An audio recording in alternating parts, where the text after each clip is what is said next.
As protests and rallies continue around the country, crews are putting up higher fences outside of the U.S. Supreme Court.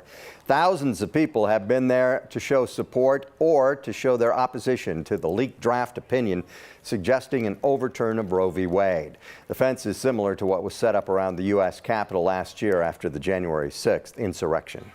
Communities of color may be hit especially hard by an overturn of Roe v. Wade. Advocates say they faced discrimination for a long time in the healthcare system. That's why one nonprofit is prepared to help people out of state. KUSA Latina is a nonprofit that advocates for reproductive rights and connects people to culturally responsive healthcare. They were at Tuesday's rally at the state capitol. They have an emphasis on the Latino community. Now they want to make sure the clinics they work with are prepared for what's ahead. So we are expecting quite a bit of calls from members of our community from out of state, of course, because they're going to be scared. But we want to remind them that that fear needs to be turned into action. Last year, KUSA Latina and other organizations reported that 2/3 of Latino adults in Colorado strongly or somewhat supported passing laws to protect safe abortion and reproductive rights. Someone vandalized a church in Boulder with messages supporting abortion, and now investigators are looking for whoever did it, and they think that it's more than one person. There's spray paint on the building, statues around Sacred Heart of Mary Church.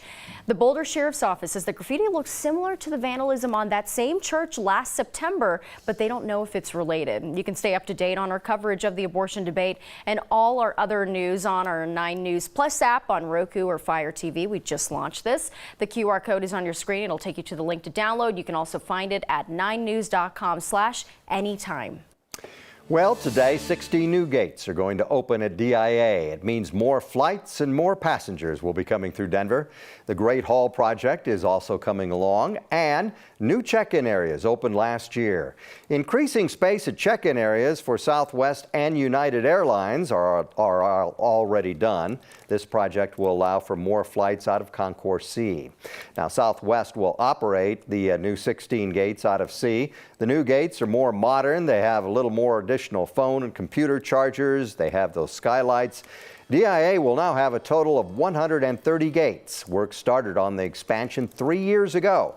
DIA says we are now the 3rd busiest airport in the world and on pace to move about 73 million passengers through the buildings this year. All of this construction is happening while planes keep flying in and out of Denver. The airport says these gates are one important step to increase the volume of traffic over the next few years. We're looking at getting to 100 million passengers a year within 10 years. So these gates are very much needed by our airline partners to be able to get to that type of capacity. Well, the new gates are built and ready to go. Southwest is going to start using them at the end of the month, they say, or the early part of June. Today is Cinco de Mayo. On May 5th, 1862, the Mexican army won a key victory over France at the Battle of Puebla. Darius Johnson explains the history of this holiday. The 5th of May, or Cinco de Mayo, is not Mexican Independence Day. That's a common misconception. Instead, this day commemorates a single battle in the Franco-Mexican War. It's also known as the Battle of Puebla Day. Back in 1861, Mexico was in financial ruin. In response to the immense debt, France, Britain, and Spain sent forces to Mexico demanding repayment. Britain and Spain negotiated and withdrew. France, however, decided to take it to battle. The result, not what they expected. Outnumbered and poorly supplied, Mexico won. This was not the end of war, rather a symbolic victory for the Mexican government. Connecting the dots, I'm Darius Johnson for 9 News Mornings. Now, Cinco de Mayo is primarily observed in the state of Puebla, where the battle happened. It's really not a huge holiday for Mexico as a whole. This holiday has become Americanized and is more of a celebration of Mexican culture and heritage. Mexican Independence Day is actually September 16th. As you know, this weekend, Denver is celebrating Cinco de Mayo with music, dancing, food, and of course a parade.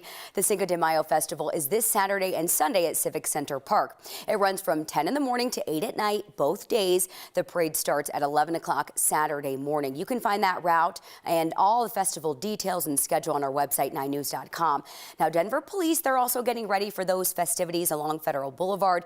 Starting Saturday, DPD is closing one lane in each direction between 6th 6th and West Florida. This allows first responders faster access up and down Federal in case something does happen.